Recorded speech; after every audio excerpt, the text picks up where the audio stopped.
Magandang araw mga ka-issue. Nasaang dako man kayo ng mundo, kumusta po kayo?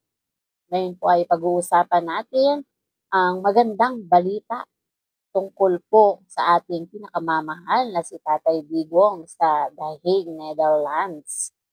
Ayan, okay.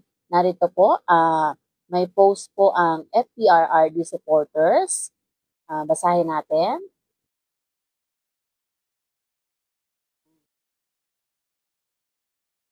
Tatay Digong is everywhere.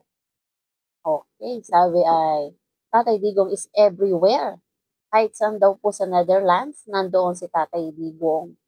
So, ano po kayang ibig sabihin nito? Paano pong nangyari yun ay nasa kulungan po si Tatay Digong?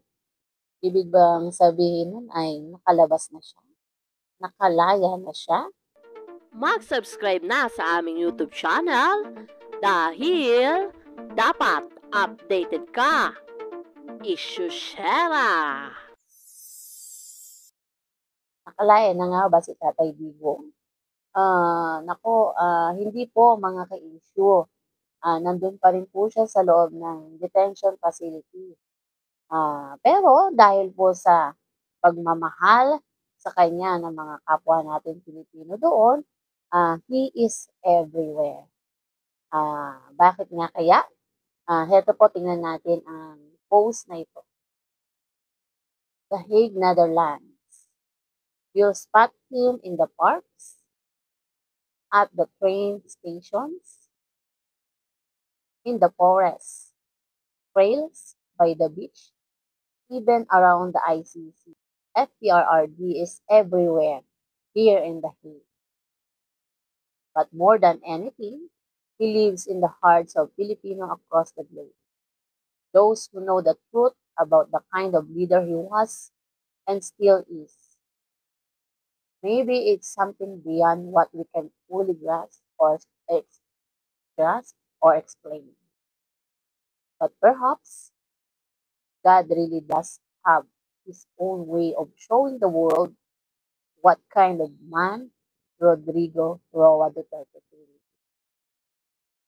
He is loved deeply and unconditionally by the people he served. Because of that, he has become more than just a man. He has become a symbol, a cry for justice, freedom, and real accountability in government. Maybe that truth was just too big to be confined within the Philippine archipelago. Maybe the world needs to see it too. And now, a different side of the story, the global narrative often missed, is beginning to unfold. For the Filipinos who proudly carry his standee around the Hague, FPRRD was the best president the country ever had. Their gratitude is not temporary. It's something they will carry with them for the rest of their life. Someday, it will carry him back home to his beloved motherland. This kind of devotion is a wake-up call, a slap in the face to the traditional politicians back home who believed that love and loyalty could only bought with money. Hello, Ayuda. Tatay Digong set the bar so high, and the Filipino people aren't settling for less. And ayun, yung mga standee po ni Tatay Digong, kahit saan sa The Hague, Netherlands, ay nandun po sa iba't ibang lugar, sa mga park, sa train stations, sa mga forest trails, sa Duterte Park, Duterte Beach, maging sa mga palibot ng ICC, kahit saan po sa The Hague, Netherlands, ay naroon po yung mga standee ng ating mahal na Tatay Digong. Ano naman kaya ang masasabi ng mga netizens tungkol dito? Basahin natin ang kanilang mga comments. Yes, he is really the best president ever in the Philippines. My best president ever. I totally agree. Longer life for PRRD, I pray. Dapat kunin na ng Netherlands si PRRD na endorser ng tourism nila. Magaling mag-endorse ng Netherlands. Kumusta ka na dyan, Tay? Namimiss ka na namin makita kahit sa videos man lang.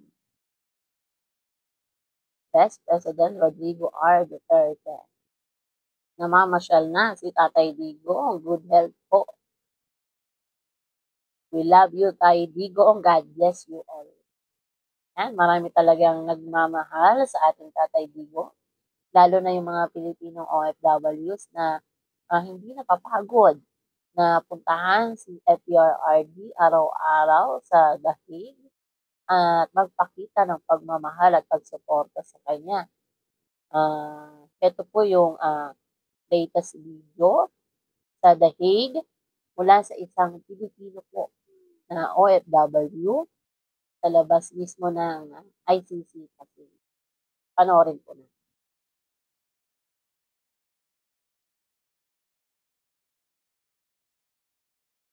Behold your mother.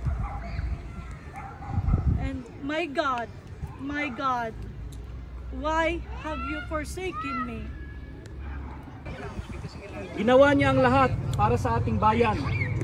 So ang resulta, naalay niya kanyang buhay, nandito siya ngayon sa The Hague, sa ICC. Dahil sa kanyang pagmamahal sa taong bayan, dahil sa pagmamahal niya sa ating lahat.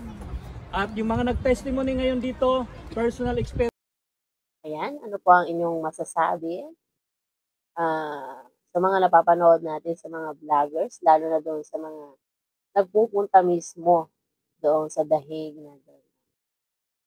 Kahanga-hanga rin ang kanilang pinakikita sa pagmamahal, hindi lang kay Tatay Digong, kundi maging sa bansang Pilipinas.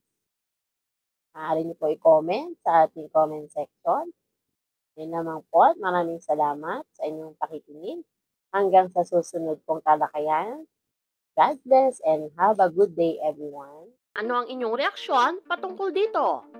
Para sa iba pang mga katanungan o suhestyon, i-comment nyo lamang sa ating comment section.